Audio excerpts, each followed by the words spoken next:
Stores open. For the first time in weeks, thousands of Texas businesses welcome customers back in. Tax tumble. Revenue from state sales taxes has dropped dramatically, and more declines are expected. And words of caution, what health experts say should be in place before safely reopening the state's economy. Capital Tonight starts right now.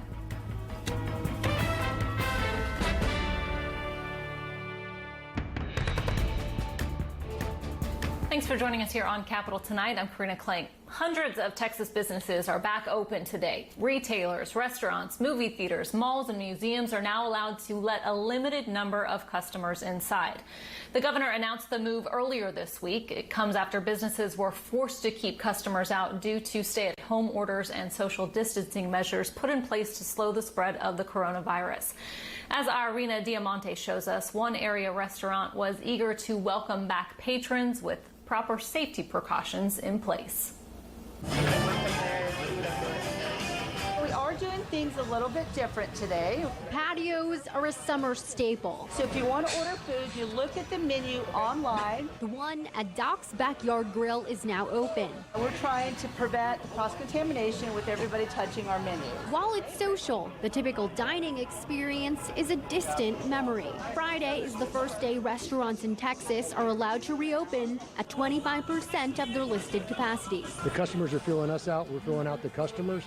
And how we're doing it, it's definitely different. Would you like to go ahead and order something to drink? Servers at the Sunset Valley restaurant encourage patrons to look at the menu on their cell phones, use disposable containers and utensils, and place food and drinks on trays next to tables. This location specifically has a great patio, and we're outside, and having the trust and the years of, knowing them and whatnot is a big factor. Almost 24 customers showed up to lunch Friday, some wanting to eat something that wasn't home cooked, and others citing the economic toll of the COVID-19 pandemic for their visits. People are struggling now. Luckily I'm not, but I want to get out and support local business. If there are people who want to get out and support those businesses and feel safe and healthy enough to do so, I think that should be their right. The owner of Doc's Backyard says staff is following safety protocols in hopes of quickly getting to the second phase of the state's plan, operating at 50% capacity. Once we hit 50%, I think it's going to be wonderful, and I think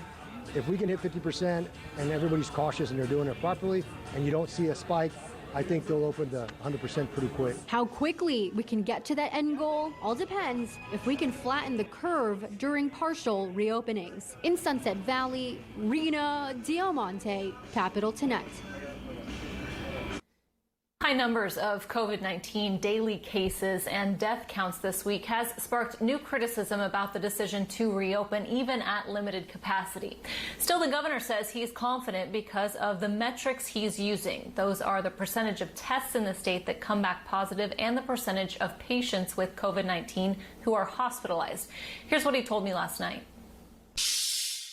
Even though we had about 1,000 people test positive today, the percentage testing positive is under 7%. And so those testing positive has almost been cut in half just in the last 3 weeks of April. It is exactly the type of evidence that we're looking at. Even as many restaurants and retailers are reopening today, there are plenty who are keeping their doors closed. Earlier today, I spoke with the chefs and co-owners of Austin Restaurant Foreign and Domestic about why they decided to remain closed.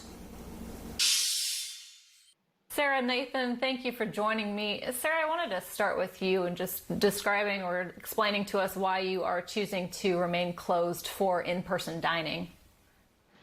For us, we are a 40-seat restaurant, so 10 guests is going to be significantly less than we're doing at a time takeout. So just business-wise, it doesn't make sense.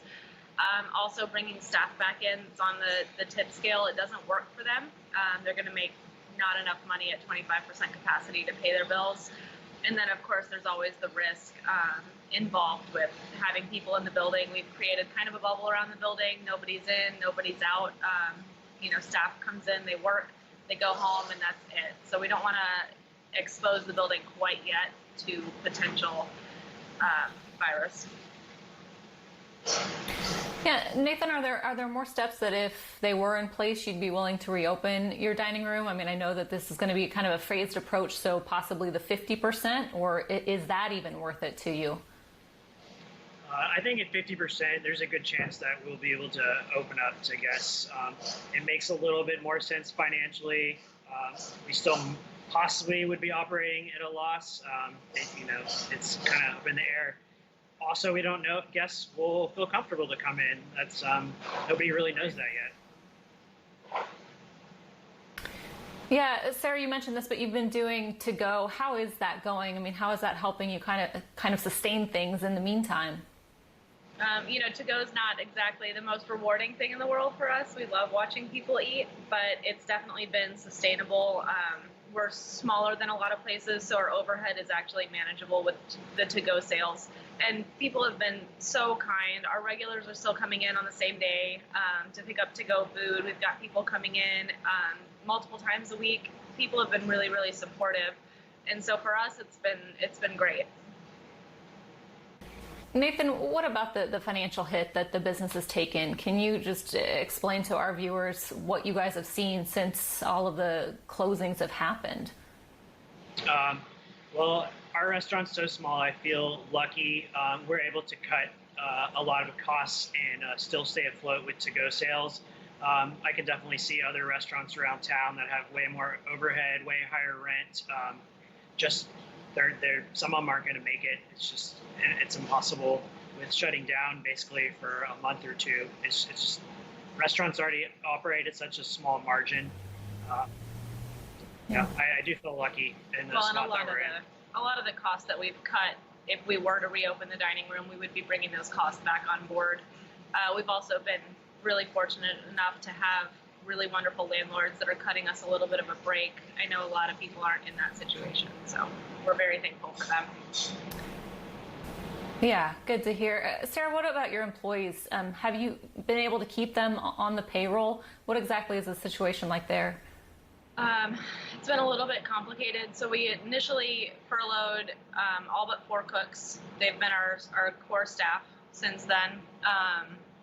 Those furloughed employees, we did so to get them in queue for unemployment as quickly as possible.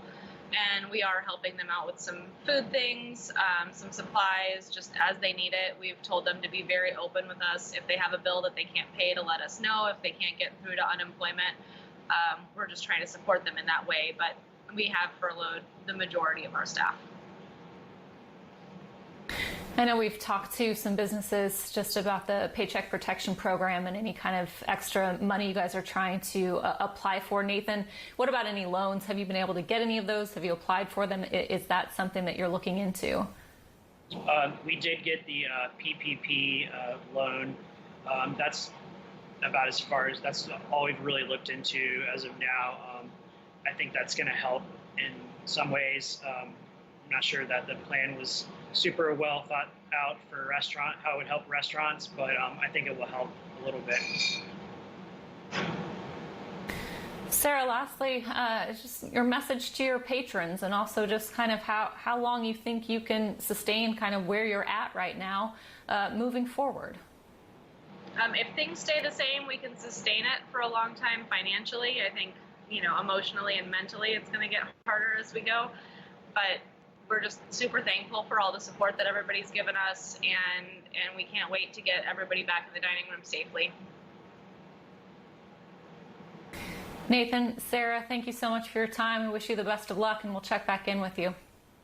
Absolutely. Thanks so much. Retail stores are also allowed to reopen with limited capacity today. And as our Stacey Reichert reports, a boutique in Hays County is taking extra precautions to help protect shoppers. If you're planning to go shopping here at the Trends and Traditions boutique in San Marcos, this is the new way you'll have to try on clothes, using a face mask and disposable gloves. It's just a couple of ways staff here is keeping shoppers safe.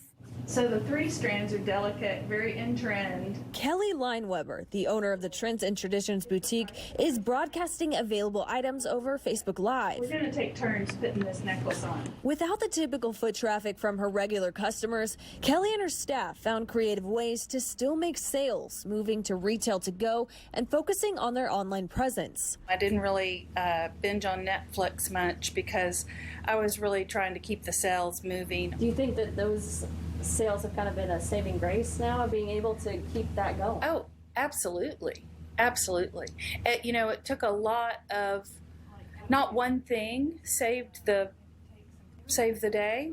It was 10 million different little things. Now that the governor gave the green light to retailers, there's several precautions Kelly's customers must follow, including wearing a mask and sanitizing at the door. If the hands have been sanitized and then gloves are put on, that the customer can feel comfortable to go around and touch whatever they want to touch. Any clothing that's tried on that's not purchased is going to go straight to the back room and we're going to steam it. Customers will be asked to RSVP before coming into shop, and only 4 will be allowed at a time. This is a serious situation, but even in the hardest times, you have to look for, positive things. We're not trying to make light of the situation, but we are trying to keep spirits up. Because Trends and Traditions is locally owned, the owner can decide if this new way of shopping is working out. If not, she says she can easily go back to online sales. Stacey Reichard for Capital Tonight. We do want to remind you about the businesses that remain closed right now. Barbershops, hair salons, bars, and gyms are not open. The current phase of reopenings will be assessed over the next 2 weeks, at which point the governor has said he could announce another round and wants these businesses to be included. The closings have had a big effect on the state's sales tax revenue. It dropped dramatically last month. The figures released by the Texas Comptroller today are among the first glimpses of the big blows state and local budgets will take due to the coronavirus restrictions. Texas collected roughly $2.5 billion in state sales tax revenue in April. That's a roughly 9% drop from what the state collected in the same month last year. Comptroller Glenn Hager says that marks the steepest decline since January of 2010. He also warns the state's largest single source of funding will continue to show steeper declines in the coming months. Hager has already suggested state agencies begin considering cuts before official word comes from the governor. Another major public university system says it plans to resume in-person classes in the fall at all of its campuses. Today, the Texas State University System Chancellor announced they're working on campus-specific plans to ensure safety for students and staff. UT, Texas A&M, and Texas Tech have all made similar announcements in recent days. Texas Attorney General Ken Paxton is warning county elections officials against expanding vote-by-mail options. Some are wanting to do so during upcoming elections for people worried about catching COVID-19. Paxton's warning comes 2 weeks after a state judge ruled Texans who fear catching the coronavirus could vote by mail. But Paxton says he appealed that decision, therefore staying the ruling. Local officials, including the Harris County clerk, has told voters that the judge's decision qualifies them for an absentee ballot. Paxton says that officials that encourage this will be subject to criminal charges. Coming up next on Capital Tonight, tracking the phased reopening timeline. We're talking to an infectious disease expert about whether the governor's plan will keep Texans safe.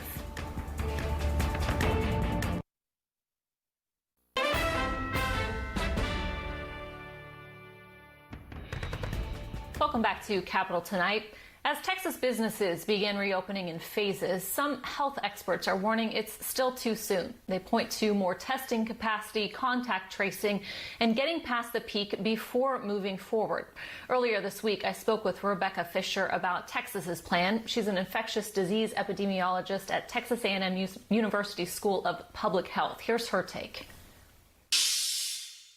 Do you think that first approach with what you're saying about the peak and kind of where we are is safe to do right now? So where it looks like we are on the peak statewide is near the top of the peak. The problem is that Texas is a hugely diverse state, and we have communities, counties in Texas where COVID has not been, but may appear in the future and may cause local epidemics in those counties that have not yet been affected. We have counties where the number of cases is just starting to rise. So it's important to remember that the guidance that the governor is giving cannot be applied uniformly throughout the state. So as a state, I know that his task force is informing him and involves or includes physicians and scientists and economists, but the situation is not the same across Texas. You kind of spoke to this, the governor saying he'll have a 2-week period, and if there isn't a spike in that after doing this 25% capacity, could then open more businesses and expand that capacity. What can you learn in 2 weeks? Is that enough time?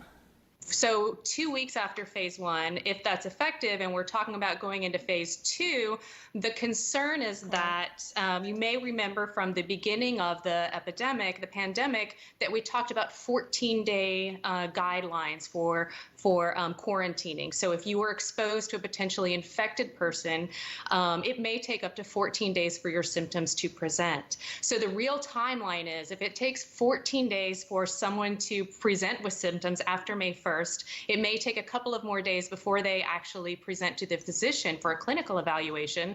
Testing results can still take 1 to 3 days to come back. So that case would not be reported to the health department for some time. So we're going to see a lag in reported cases that may not reflect the current social distancing guidelines. So what we see in those first 2 weeks will reflect the guidelines in place today.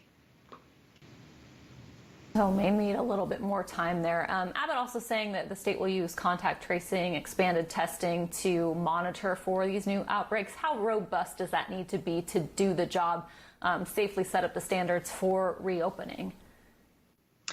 The contact tracing and expanded testing needs to be extremely robust. So one of the challenges in Texas that we're seeing a lot on the news is that some of the more remote communities, rural communities, in particular communities where access to care is limited, so either for economic reasons or for transportation or distance reasons, these counties and their leaders are asking for tests. They're not always available. And what we've seen is a lag in those tests arriving, as well as a discrepancy between what they're asking for and what they're getting. So in some cases, less than 10% of the testing capacity that they're asking for and what they're getting. And we have seen a National Guard rollout and other mobile testing sites, which are great.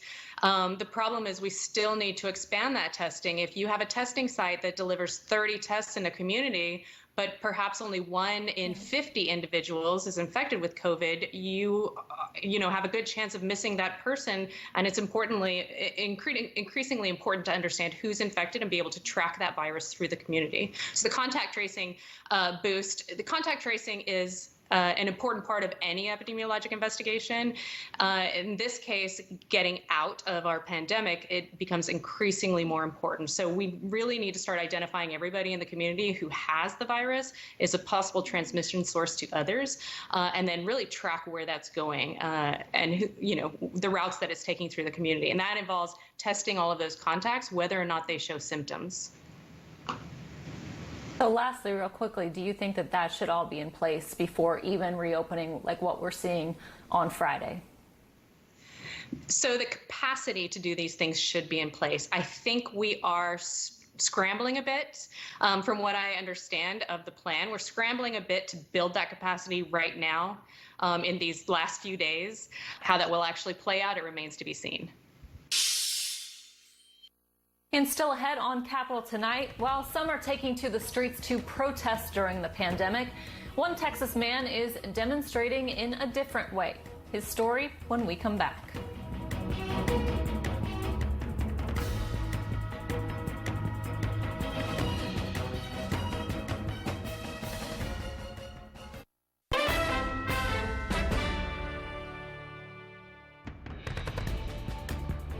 Welcome back to Capitol Tonight. For many, the last few weeks have been downright depressing. Unable to see friends, stuck at home, Many out of work. But as our Matt Mershon shows us, all of that has led one Austin man to do what he can to spread some positive vibes during this pandemic. If you've driven southbound on the Mopac Expressway in Austin recently, you've likely seen this guy standing atop the Hancock Drive overpass.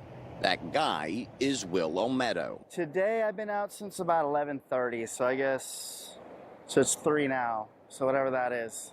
Olmedo says it's been easy to lose track of time. Since losing his job at a bakery a few weeks ago, almost every day, the 37-year-old walks the 30 minutes from his house to the bridge overpass to set up his portable radio and wave a smiley face flag to drivers down below. I want to remind people to smile. I have different flags, so depending on the kind of the energy that I feel that we need. But smiling is a really great icebreaker for a lot of people, and we're not used to doing it. Although the frequency of his flag waving has increased recently, Olmedo actually started about 9 months ago, motivated by increased political animosity across the country. A lot of people are choosing to focus on the things that we don't agree on versus a lot of the stuff. We have so many commonalities, so many things in common to bond over. And the one thing most can bond over is a good sense of humor and a smile. I mean, a lot of people may say, oh, that's kind of silly, like, okay, so they smiled, but it's proven that if you smile with a stranger, if they smile with me, it makes it easier for them to go on through their day and smile at other people and be, love your neighbor as yourself, be kinder to other people. Something we could all use right now, and judging from all the honks and waves back, it appears to be working. For Capital Tonight, I'm Matt Mershon. Let's all get out there and spread a little cheer this weekend. That is going to do it for this edition of Capital Tonight. We're back on Monday with the latest in Texas politics. We'll continue to closely monitor the spread of the virus in the state and what it means for you. We'll see you back here Monday at 7. Until then, thanks for watching. Have a great weekend.